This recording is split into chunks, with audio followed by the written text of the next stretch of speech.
folk of internet land, and Happy New Year. I'm going to try and get out of this thing now. What? Right, it's been a month since I last updated.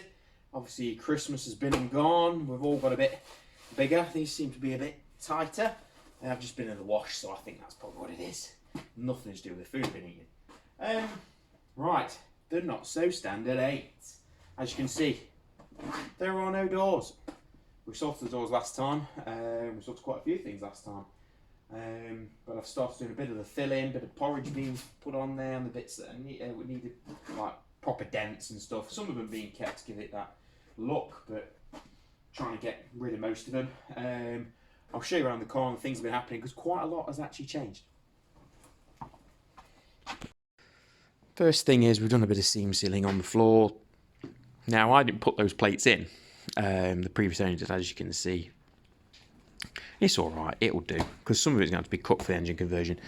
Seats are out, obviously doors are off, bit of filling, radiator's in, kind of permanently. I put it in a couple of weekends ago now, just to see whether it leaked, and it doesn't, so that's that sorted. It runs up. All the brake pipes are done. That is what looks like a new master cylinder, no pedal at all, so that's knackered, so I've had to order a new one. All the brakes are on, as you know. We've got some wiring. This side a bit more filling. Obviously this seat's out as well. And if I go around here to this side, obviously the axle's on, which you knew. A bit more filling on the door. I don't know whether you can see it, but just there is a fuel pump. All the brakes are on, you can see all the pipes are done. Handbrake actually works, fuel tank is in. There is a better boot lid. I was on about not wanting to repair that, and the old one is up there. We managed to find this literally 10 minutes walk from where I grew up. That's mad, and it was like £25. It has been repaired, but it's a damn sight better than the old one. It's been in storage for quite a while, so it's actually started to try and flatten out because it's had stuff put on top of it. So I'm really bothered. I couldn't care less, to be honest. It's an old car. Doors don't fit right, never mind about anything else. Other door latches are on. This door latch is sorted, so out of all three, I was four, sorry, I was slowly getting better until I got to this one. This one's mint. So this one, you can just slam the door, you don't have to put the handle down. These ones you do. But hey-ho, it needs must because it's got older doors. Things that we found, though. So, she does run. HTDs are a bit khaki on it, so I've obviously put it's from my old MGB. Obviously HTD to the coil, but I'm going to change these. But one thing we have noticed is if I take off this rocker box, and say we've noticed, Gregor noticed it when we had it running. Oh, there's a little filter there for all the race car edge, and the leaking has stopped on the filter as well, on the primary, because we put a new one on, obviously. So, we were noticing when you run the car up, it starts getting very tappety. Now, these engines are notorious for it, and most engines of this ilk are notorious for it. Anyways, because obviously the gap gets bigger when the engine gets warmer. But it was quite tappety. Now, it's not going to really cause any problem. However, you can. I mean, probably can't make it out on the video, but this, if I go that way, can you see how this one, number 3, is, which is actually number 2 really, but number 3 push rod is a little bit further forward than the others? Turns out that's bent. So the only thing I can deduce, and there's another one that's bent as well, this one, the only thing we can deduce from it is that the engine would have been stored, the car had been stored, we know it's not been on the road since 2019, and suddenly started up for some reason, or been left outside, and as soon as it started up, and there was probably a stuck valve, and it just from the pressure it pushing with the push rod, it just managed to kick in and then the valve opened, so it's bent the valve. So what happens is they're okay, but you see them rotate and obviously it gets more pronounced the warmer it gets, the gap gets a little bit bigger. And so yeah, I mean the push rods are about £4.80 plus the VAT, or including the VAT each, something like that. They're around about £5 each. However, I'm wondering whether the ones I already have will work, because it's the same basic engine. These are just from 1500 midget, which you'd have expected when they bought it out. Then again, this is British Leyland and BMC and all those, probably didn't. What I was trying to say is you'd expect that they made these a bit beefier, and because the stroke, from what I know, is exactly the same. So what I'll do is I'm going to take that bent one out. I am going to replace it with the same number from my MG midget engine, just so I know that when the midget engine may go in this in between the other engine, we can I know that those ones are missing, but these have been in the box for, oh gosh, I started stripping that card out in 2007, so I mean, before long it's going to be 10 years in it. Yeah, no, 20 years. Shit my mass off. So 20 years. So yeah, they've been sitting in a box a while. They're all okay. There's nothing wrong with them. It's just a piece of metal, really. The box stinks. So that's one job I need to do. The other job is that dynamo needs to go. But before that goes, I want to make sure I get the positive to negative switch over, because at the moment it says positive earth, correct, because I can't put a alternator on it until I do the positive to negative earth conversion, which on these is pretty simple, really. It's the same as a Herald. Your HT lead cable from the coil giving power to the coil gets switched over. So you've obviously got one going to your loom, you got the other one going to the actual distributor, or the points. They get switched over. The battery terminals get switched over. Then you get a piece of cable or a piece of rod or whatever, something metal on the positive terminal, and you scratch that connector there so to repolarize that. Now obviously that's going, but I want to make sure when I do that it all runs, everything's fine. I haven't cocked something up that then something else doesn't work. Everything else should be okay, because most things can work in a vehicle on reverse polarity, really. So the bulb should work, really. To be fair, the color coding for the ground is black anyway, so and most of the black wires, all right, this is a ground here, and it just goes to ground, obviously, so it shouldn't cause a problem with anything else. And to be honest, this is what they do on Heralds anyway, and it's exactly the same thing. So quite a few things to do. Oh, there's a fuel filter there, because we're ditching that one, because it'll be pants. I'll keep it on the block just in case we can use it as an emergency, but nah. If we need to, if that's by the side of the road, but it will just stay on the block. It's not the right fuel pump for it. It's from a 1500 engine, so the stroke of the pump is higher, and it's not, it'll over fuel that. Whereas the fuel pump, I can actually regulate it because it's got like a little regulation thing on it. So yes. Anyway, so yeah, the first thing to do is obviously switch the battery terminals around. There's no battery, so we've done that one, and then do these coils around, and then we'll strike that. So coil is out. We just need to switch those over, because obviously one of them's the negative anyway, so we need to switch them around. I think one of them's negative. I can't remember, but I basically switch them around. It will work that way around, but apparently the spark isn't as good or something. It's been a long time since I've faffed around one of these. In actual fact, that is a very, very old coil, and that was never used. It's been on the shelf. So you can kind of gather that even I'm relearning some of my own crap. So yeah, we'll switch those two around. Then we can get the battery. The battery terminal for the ground has a P on it, so I'm going to change that just for continuity's sake. And this one should be okay for now, but I've got some more battery terminal. In actual fact, oh no, I haven't got a round clip big enough for that. It's a job I'm going to have to do, because that's gone all stiff, and you guarantee I'll start breaking down inside. So we'll change that eventually. Internet magic, that's now switched, so we just get the battery now, and we're going to connect it up. I think, I can't remember. Oh no, we don't. We'll strike it and then connect it all up. So then, guys, we've had some success. I've switched it all round, put the terminals back on, lights seem to work, or the dash light seems to work, but we had a problem. As you can see, that HT lead is really short, because when I pulled the connector off to switch the wiring round, it did that. So it's actually the next day, and I've been waiting, chuck that one on the floor, lift the bin, for new batch terminals, because the ones I ordered were actually too big, so they'll be used for something else. Then some HT leads. Now these are MGB HT leads, which there's MGB HT leads. I did snip them, but I'm gonna do it with fresh ones. Let's start afresh with it. Now, as you can see, this dizzy cap, it's not the usual way, you know, where they plug on with those sort of ends. They actually screw in. They've got no connector on. There's like a screw that pierces the sheathing to make the connection. So for now, what we'll do is we'll snip it. I think you're supposed to buy the special cables for that. I know these are more modern, but they were for an MGB, so they will do for now.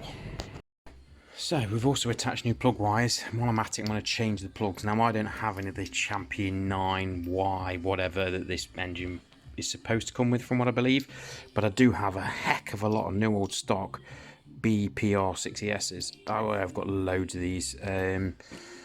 They're generally hardly used anymore because people don't go for the R version because they're resistor type, but I don't see it causing a problem on this because it's just going to cause a bit of resistance, but it's not really going to make any difference, to be honest. We'll see what happens. If it runs with them, we're alright. I'll keep the old ones if need be, but I don't think there's going to be any problem with these, and they're brand new anyway, so I think they're gapped about the right, so we'll try it. So, new HT leads, I say, are on. We've got one hanging around somewhere. Here it is. Plug that on. And I've taken, as you can see, the Dynamo off. And I've got a dead Lucas ACR, or whatever they're called, alternator there. But the problem is that bracket, I've just put it on, and it shifts the alternator too far forward. So, in effect, this belt, which wouldn't work anyway, because it's too long. If we can get it to... Right. It kind of sits like that. So, there's two things I could try. I could stick that on the lathe and turn it down, because it's threaded all the way, pretty much. So, it's got a lot of meat for it to go down. But I'm just struggling to take measurements because of how it's mounted. And at the moment, I've got no nut for the nose wheel on this. Like I said, this is actually dead anyway. The other way of doing it is this alternator is off Gregor's Land Rover, where he's got mine from a Midget 1500 engine now. I'm pretty sure the mounting points are exactly the same, and the spacer is shorter, so it should bring it in line.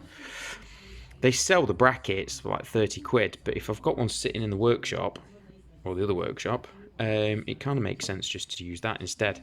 So it kind of puts a stop on things for now, because that's like 30 mile away. But at least the HT leads, that's sorted. It does fire up better. I've changed spark plugs, that's a bit better. It does suddenly start bogging, but I think the choke is partially pulled out. So that's something I need to address. Right, so we're back in the old garage. I'm mad that I used to build a load of stuff in here. And we need to get to that, which is the 1500 engine. But what we'll do is we'll put the other light on first. There we go. 1500 engine exhaust in there. Rebuilt cylinder head. Pretty much from my 1500, and then the car rotted away. I totally took the fuel pump, which I won't be using, but this is what we need with the nut and the correct spacer to keep it all in line.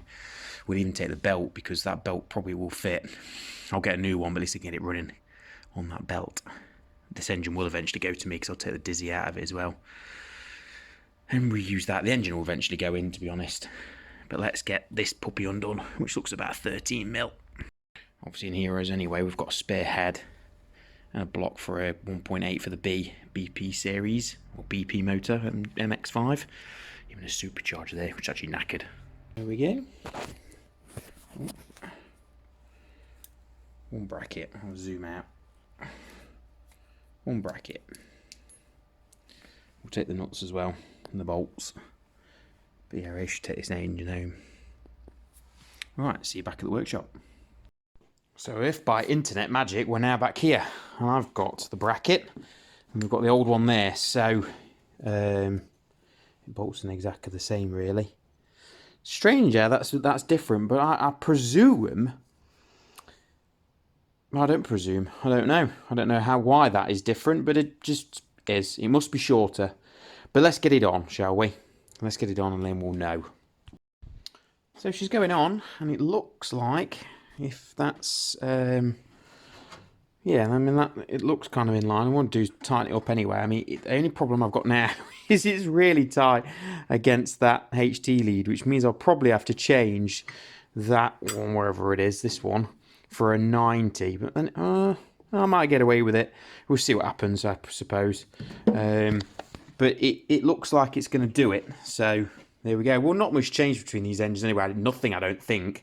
I think I just bored it out, but I believe the inlet and outlet are slightly bigger, and you'd have thought so if they bored it out, but then again, this is British engineering, and they probably didn't bother doing that. Just give it all the CC there, and no way of flowing it out. So then, guys, oddly enough, the belt I bought, which is that size, is actually for a Triumph Herald, does fit perfectly, which, yeah, I should have already guessed that it would do. Obviously, bash some fins on the radiator. Hopefully I've not done any of the pipes. I don't think I have done. Just have to see, won't we? I mean, it's not leaking. It is full of water, but we won't know until it starts, like, water starts moving around, I suppose. So yeah, the alternator's on. I've got to rewire it and obviously take rid of this junk, get rid of this junk. But I'm glad that actual belt fits. Now, there's no nut on the end of this, which is a bit of a bind, really. But it looks like that is kind of perfect in line. What I'll try and do is push this on, and let's see whether I can place the camera somewhere so you can see what's happening. The thing is, this is key weight, I believe. I don't know where the nut's gone for it, but I'll just have to order another nut. It's like a 3/8 thread or something. Come on. All right. So, hook that belt. The midget belt didn't fit. So a bit of a stroke of luck that the Herald one did. Now, I thought the Herald one wouldn't. It'd be too long. But when I pull that back... I've done it again. Right, when I pull that back... Perfect. Well, let's just see. Is it perfect? I don't know, you'll probably say in the comments whether it is or not. It looks close to me. I mean, whether it is pulling over to the front, whether this actual alternator is still just a bit too far forward. But then again, it's not tight yet, so it could be it just needs tightening up. But it's better than it was, so I always carry spare alternator belts anyway, or water pump belts, just in case anything goes wrong. But that, I'm chuffed with that. So obviously we just need to fit the working one, which is the moment Greg is borrowing on his Land Rover. Once we've fitted that, we're can do the wiring. Well, I could do the wiring anyway, really. It's not really much. Just got to go to telltale light, get rid of this, straight to the battery, use one of them ring terminals. We're kind of job done. Forgive the noise, guys. Temperature's already starting to drop, so we're about to put the heater on. Right, we've got the alternator. As you can see, it looks like it's been through a mud pit. That's because it has. It was on the Land Rover. This was originally one off my MG Midget. That was the one off the Land Rover. Obviously, we know that was broken, but now he's got a new one. I've got that one back, so we'll have to clean it up. But what I do need to do is take this nose wheel off so we can fit wherever the original MG one is. It's somewhere. So we can fit that one back on, because that's incorrect. It's spaced wrong. I don't know where I put it, but let's go find it. Got it. You see, I've decided to paint it red when I was younger. I don't know why. So all this needs to come off, and then put these ones back on, and then bolt them back down. So there we go. She's on. That red paint's gonna have to go. It's on, it's mounted. So what we need to do now is the wiring. Now I need to put a ring terminal on this. This has got to come off. I'm probably going to make that hole bigger so we can tuck it through, because at the moment it like does that around the battery. So that needs sorting, so we can actually take it through with a ring terminal on it, because it's just the ground anyway. And I will probably tape that so it's black. The power is obviously black, but I think we'll change that to red anyway. If we could, let's just switch them. Yeah, Why didn't I think that before? Let's just switch them, because that already is black, and it gets a bit stiff. It's a bit stiff. I don't know. Either way, we need to sort out this gubbins now.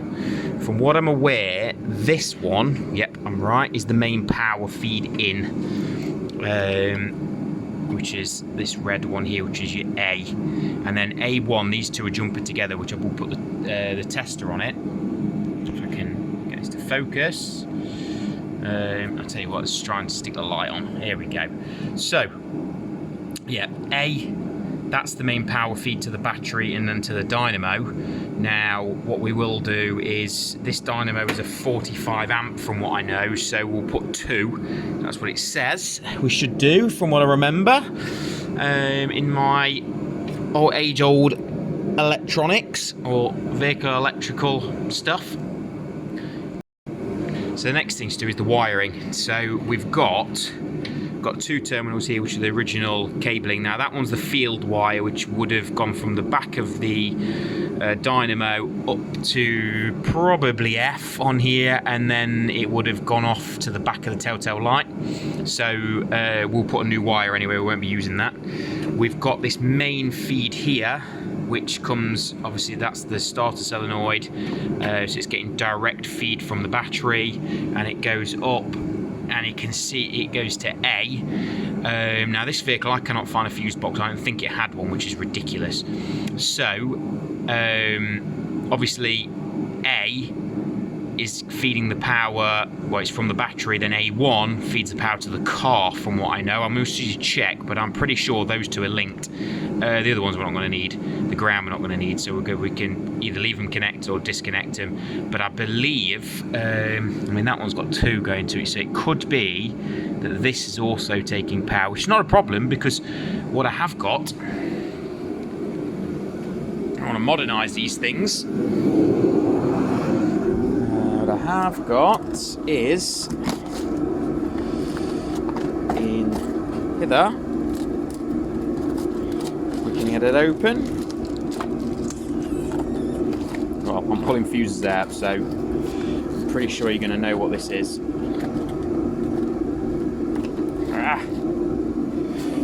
We've got a marine fuse box, which we can take those powers in and out. We can use this post to take the power in and then power out to the vehicle. If I'm going to do that, we'll have a nice thick piece of cable going to that, and I will eventually have a kill switch on it, like a dead key negative, obviously. But all these they're separate, so they go off. That's your negative, and if a fuse goes, it lights up. Nice, simple, cheap thing. So this will probably be mounted somewhere like that, I think, or if we move this thing and put it next to that, maybe. Yeah, I think we can move that, really. So shouldn't be too much of a hardship, to be honest, thinking about it. So probably the first thing to do is run, well, we'll do the multimeter test, but we'll run a new main power feed, but this obviously goes into the loom, so I bet somewhere in the car is just the red and a blue.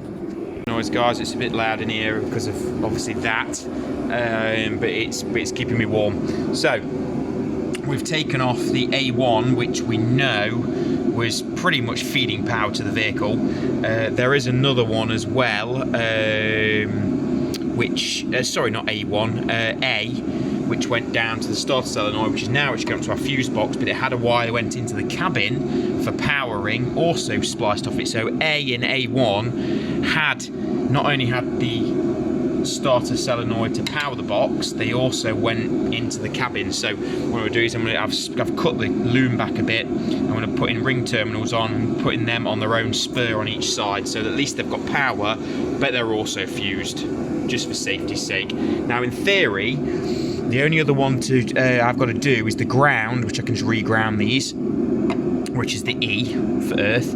Now, on the, I think it's the F, which is the field, I believe it's field, something like that, which is that, which goes to the telltale light. Now, if I disconnect it from there, well, see if those two are connected. We'll disconnect them. If that just goes to telltale light, we can basically shrink wrap those, keep them connected, but not actually terminated in there, and hopefully that can connect to the telltale light on here, and I haven't got to rewire it back to the bulb, because I don't really want to cut the wiring. So let's get this last one done, and then we can start looking at that indicator light. So I'll give you a bit of advice, and everyone who is into vehicles knows this. Your engine must be grounded. Oh, hey! I'm on painted surface. There we go. I'm not on a painted surface now. No wonder it wouldn't run. Right, so we're running. It was running a bit odd leg before. Turns out I think the condenser had packed up. So luckily I got one of the spare one. I haven't used any of that stuff for years. So now, telling sign is, are we getting more charge?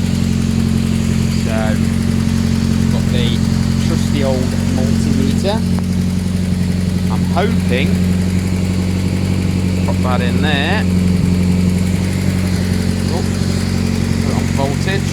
Oh, hoping get something like 13 point something volts. Fingers crossed. 11.8. Well, that's not right, is it? Let's give it some beans.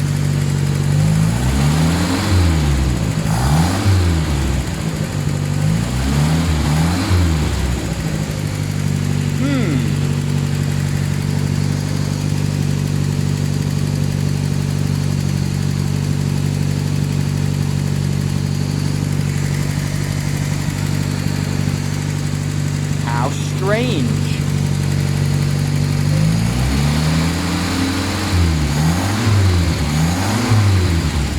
Right, I think I made a boo-boo again. So we've got the power going, obviously back to the battery to charge and everything. Still got the multimeter on. But this wire here, which I've just left spare, was the old field wire or the indicator wire for the back of the bulb. So I noticed the bulb wasn't on. So let's see if we... Aha!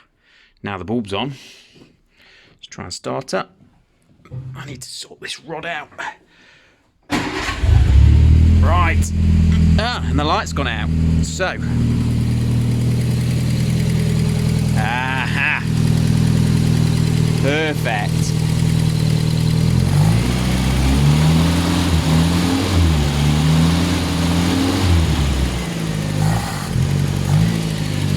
We're running out of fuel, kids.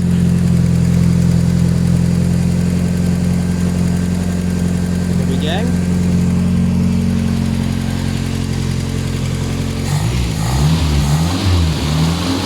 That's what I wanted.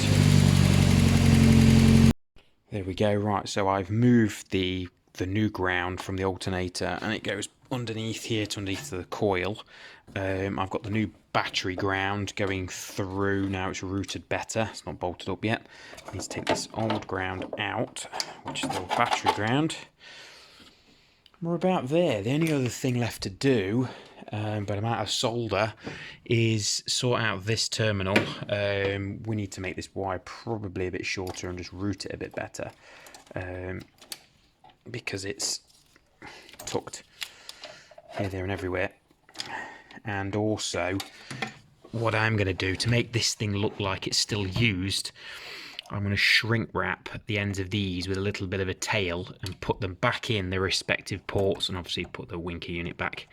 It is still used for the ground. Now, what that ground does, I don't know. I need to sort that ground as well, put a bigger one on it for the fuse box. Not that it's really any point in doing it, you could say, because you don't need to use that fuse because the body's now grounded. But at least I've got a singular ground point I can take things from. So we'll probably put a better one on there. The only other one is this feed here, which goes from the starter solenoid, which actually comes from the back of the alternator. There's two cables from the back of the alternator, and then that is your kind of your main power feed to the car. Now that is a 27 amp cable. Whether I should up that one, I probably will, because I mean it's only headlights and stuff, but I wouldn't want to be putting anything off that fuse box extra than what's already on here, because that's wire. So I think we'll change that to a bigger gauge wire. And then these are actually to the ignition and I think to the rear lights or something. So yeah, we're kind of getting there now. This just needs tidying up, but I think I will keep this to make it just look like it's still used, even though glaringly obvious it's not, because it's got this puppy. But it's a bit better. And obviously these cables need sorting out as well, which are just the coil cables. And I don't need the spark plug testers on now actually, so they can come off. Sweet. So I think that's where we'll wrap the video up. Obviously we've fitted the alternator. We know that radiator's hot. We fitted the alternator, so we know that's all okay. We know the fuel pump's all right. I need to put that on a switch, and just need to sort out those few wires. So yeah, hopefully on the next one we will have the seats and everything in. So I built the seat boxes and a bit more of the sanding and everything else. So I'm hoping she'll look a bit more like a car in the next video, or at least getting towards that point. So anyway, hope you enjoyed the video, and I'll see you in the next one.